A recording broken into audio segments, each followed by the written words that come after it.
You're watching South Asia Newsline and here are the top stories we are tracking for you on Monday, the 23rd of June. India's Operation Sindhu rescues over 1,700 nationals from Iran and Israel amid escalating conflict. Indian delegation pays homage as Ireland marks 40th anniversary of Kanishka bombing. And Afghanistan turns to Russia for some food supplies amid Iran-Israel war.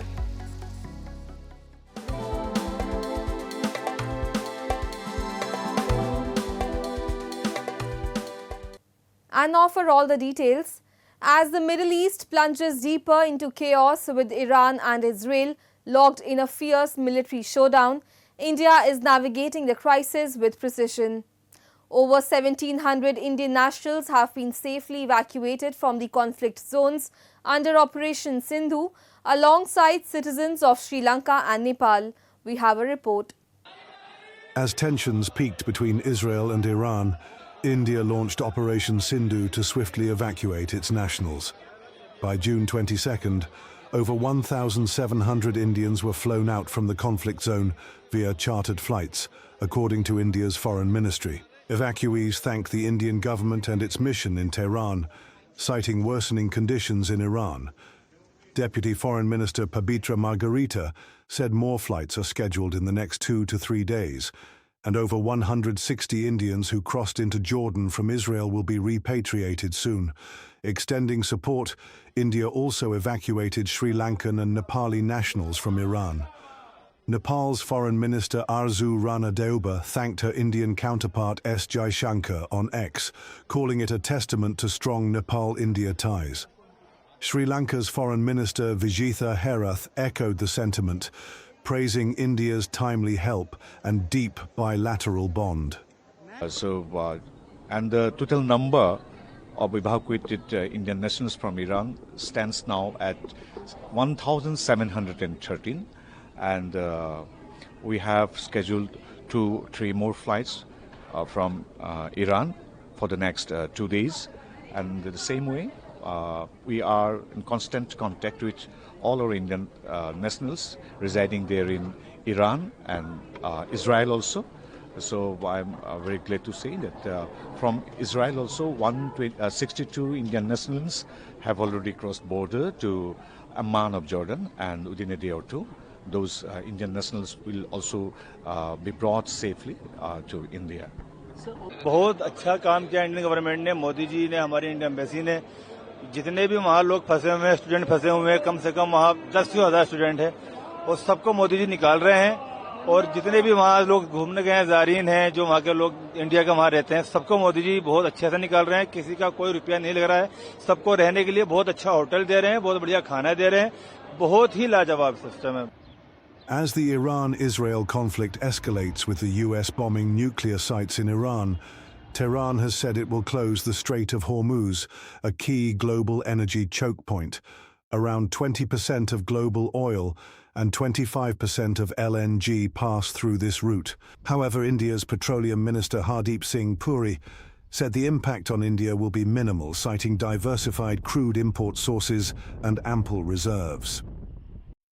We had diversified the sources of supply, and out of the 5.5 million barrels of crude oil that India consumes daily, about 1.5 and 2 million only come through the Straits of Hormuz. We import roughly 4 million barrels through other routes, and our companies, the oil marketing companies, have enough stocks. Most of them have stocks up to 3 weeks. One of them has in fact 25 days stocks. And we are also confident that we can increase the supply of crude through other routes should the situation so warrant. Tel Aviv and Tehran have been in conflict for 11 days after Israel launched strikes on Iranian nuclear facilities, command centers, missile sites and oil depots over suspicions of nuclear weapon development. In response, Iran fired waves of ballistic missiles and drones at Israeli cities, including Tel Aviv, Haifa, and Jerusalem. Tensions spiked over the weekend as the US bombed 3 Iranian nuclear sites, with President Trump claiming they were obliterated.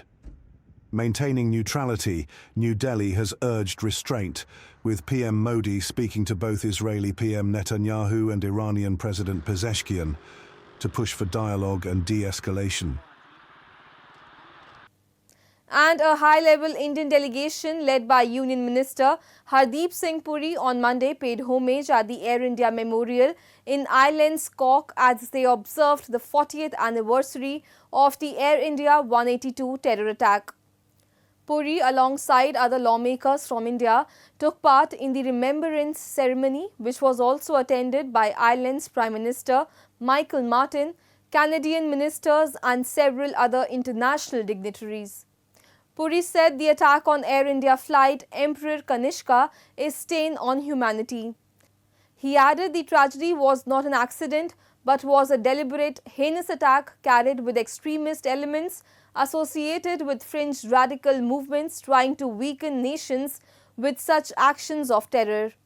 The Air India Flight 182 was flying from Montreal to Delhi via London on 23rd of June 1985 when it exploded mid-air over the Atlantic Ocean off the coast of Ireland. All 329 people on board, including 268 Canadians, mostly of Indian origin, 27 British and 22 Indians were killed. Claimed by Babbar Khalsa, the attack was the deadliest in Canadian history. While one person, known as Inderjeet Singh Rayad, was convicted in connection with the attack, the primary suspect, Talwinder Singh Parmar, was killed in a police encounter in India in 1992.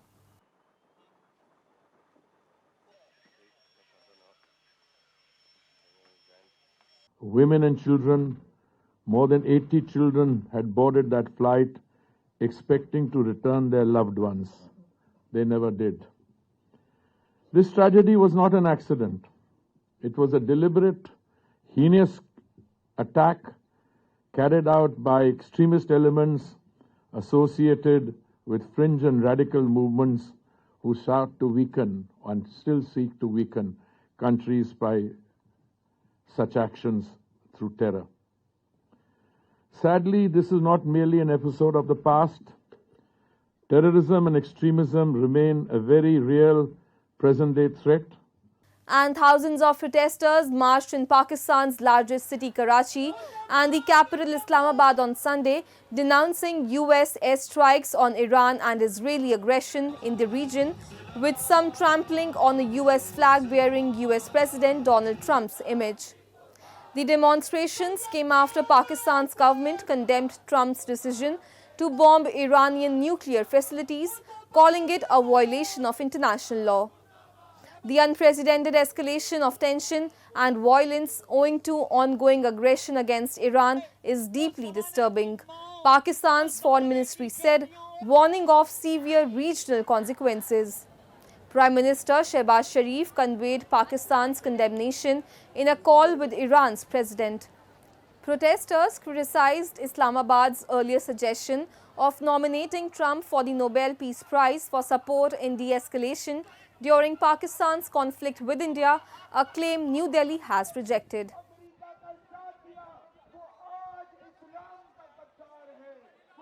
फ़कत अपने हुकूमत पाकिस्तान को सिर्फ ये कहना चाहूँगी कि देखें इस जलसे को, इस आवाम को कि जो ना सुन्नी है, शिया है, सब मौजूद है यहाँ पर, लेकिन ये आपको बताना चाह रहे हैं कि हम सब ईरान के साथ खड़े हैं और आप इस सिचुएशन में ट्रम्प को नोबेल प्राइज़ देना चाह रहे हैं, जबकि जब से इस हुकूमत में आया है हमने नहीं देखा कि गजा पे कोई बमबारी रुकी हो, हमने नहीं देखा कि उसने फ़लस्तीन के लिए कुछ किया हो। किसी भी तरह अमरीकी हुकूमत को ये राइट नहीं है कि वो किसी सोवरेन कंट्री में जाकर उसके पुरअमन जोहरी जो तनसीबात हैं उस पर बमबारी करे। अगर कोई मामला है तो IAEA जो इंटरनेशनल एटॉमिक एजेंसी है वो इसी काम के लिए है, लेकिन ये अमेरिका की खुली जारियत सिर्फ ईरान के लिए नहीं बल्कि हम समझते हैं ये पाकिस्तान समेत खित्ते के तमाम ममालिक के लिए खतरे की घंटी है। Pakistan on Saturday said it was nominating Trump as a genuine peacemaker for his role in bringing a 4-day conflict with India to an end last month. It said he had demonstrated great strategic foresight and stellar statesmanship. The world braced on Sunday for Iran's response after the US attacked key Iranian nuclear sites, joining Israel in the biggest Western military action against the Islamic Republic since its 1979 revolution. दरअसल ये जंग Iran की जंग नहीं है, ये दरअसल जंग इस्लाम की है। ये जंग ईरान में रुकेगी नहीं, ये उसके बाद अगला मरहला पाकिस्तान है। हमें आज अगर हम इसराइल के खिलाफ डट के खड़े हो जाएंगे तो इंशाअल्लाह वो आगे जंग नहीं बढ़ेगी। आज हमारी हुकूमत वक़्त से अफवाज पाकिस्तान से मुतालिबा है कि अमली तौर पे जो है इनक़िलाब इस्लामी ईरान के साथ खड़े हों। Moving on, ad hoc employees in Pakistan-occupied Jammu and Kashmir have been living in a state of uncertainty for decades as the government continues to ignore their pleas for regularization. A report. Ad hoc government employees in Pakistan-occupied Jammu and Kashmir are staging a sit-in outside the Central Press Club in Muzaffarabad, demanding regularization after nearly 2 decades of service. Despite years of dedicated work, they continue to be denied regular status, unlike their counterparts in other parts of Pakistan. जो रियासती policy अपनाई हुई है वो सुलियात नहीं, वसाइल नहीं, सिर्फ मसाइल हैं जिससे लोग दो चार होके कभी सड़कों पे आते हैं, कभी दफातर के आगे, कभी इस्लामाबाद तक। और मैं ये कहना चाहूँगा कि ये कौन सी रियासत है, ये कौन सा कानून है, ये कौन सी हुकूमत है कि आज से 20 साल कबल जिस रियासत में, जिस कानून ने, जिस हुकूमत ने, जिन अदारों ने इन मुलाजिमीन को भर्ती किया, इनको रिक्रूटमेंट की, इनको भर्ती किया, और आज 20 साल बाद इनकी जवानियां लेके जब ये कुछ बनने के काबिल थे, जब ये कुछ कर सकते थे, वो सारा टाइम आपने ले लिया, इस रियासत ने ले लिया। और आज 50 साल के करीब 45 साल 40 साल यानी हद उम्र गुजरने के बाद जब ये कुछ भी नहीं कर सकते, तो आप 20 साल बाद आपको याद आया कि ये गलत इनकी अपॉइंटमेंट हुई है, इनको फारिग करना है। मैं समझता हूँ कि जुल्म है और कोई भी रियासत, कोई भी ऐसा कानून मैं समझता हूँ कि समाज के अंदर, इंसानी समाज के अंदर जो है वो काबिल कबूल नहीं है। Over the past year, repeated protests have highlighted the deepening frustration among ad hoc employees in POJK. Many of them are braving the scorching heat in hopes of securing basic job rights.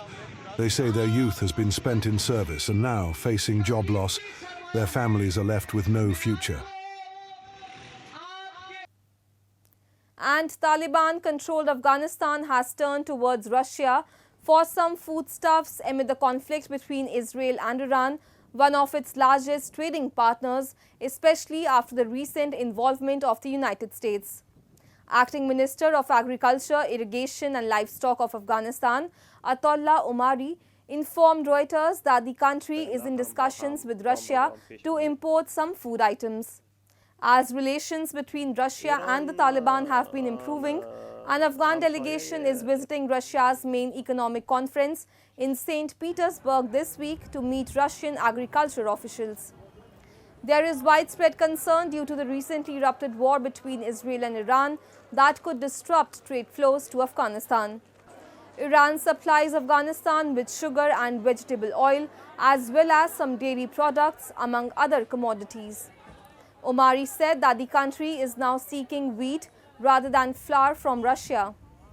Afghanistan was the top buyer of Russian flour in 2024 and it increased its own wheat production by 10% last year to 4.83 million metric tons. Russia has lifted its ban on the Taliban recently, which it had designated as a terrorist organization for more than 2 decades, paving the way for both the countries to normalize ties with each other. در بخش تولیدات غنم خود ما هم 4 سال می شوند که بعد از خروج امریکایی ها با همه سعی تلاش کوشش می کنیم که تا که مواد خوراکی ضرورت خود تهیه بکنیم و بقایا که از طرف روسیه سالانه دما آرد و گندم می آیند. ما پیشتر با امرای معین صاحب وزارت زراعت فدراسیون روسیه دیدن کردیم.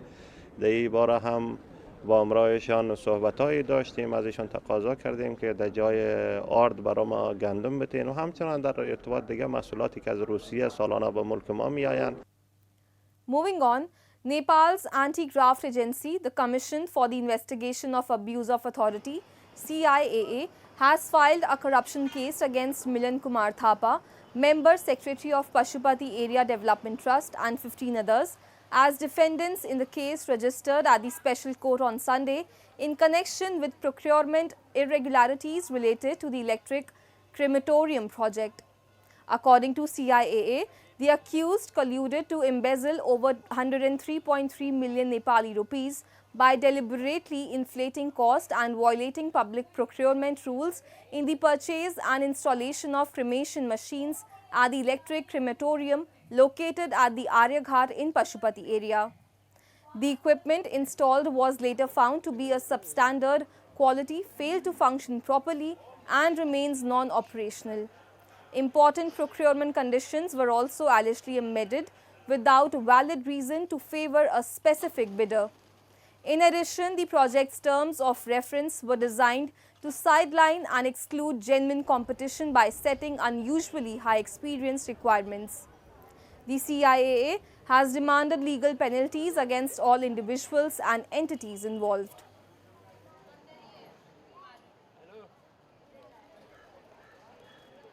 That's all in tonight's edition. We will see you same time tomorrow. Good night.